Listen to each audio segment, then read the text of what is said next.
France is the #2 wine producer in the world, so it's no surprise that they boast over 200 different kinds of indigenous grapes. The Rhone Valley in the southeast uses some pretty interesting grape varieties that most of us have probably never tasted before. For example, this wine. It has Grenache Blanc, Roussanne, Viognier, and Claret in the blend. Now, Grenache may be familiar to you, but probably as a red grape.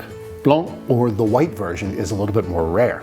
Grenache Blanc makes wines that are rich and full-bodied with these sort of floral, perfumey notes.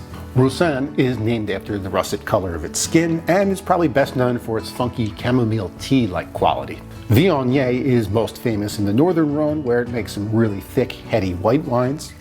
And Claret is a very acidic grape that's used to balance these rich wines out with some freshness.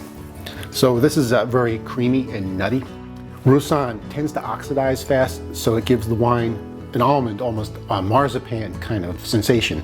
And of course, it's very floral and perfumed, as we would expect from these grapes. So the wine is definitely dry and even slightly tannic too, which might come from some skin contact when the wine was made. It's got a mouth-watering acidity to it, which I think is probably coming from that Claret grape.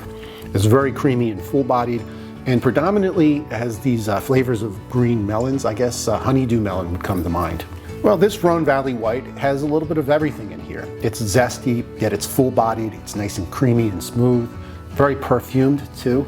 I like it. It's a nice change of pace from the expected white wine profile. Thanks for taking this little quick sip with me today. I'm Marc Supsic.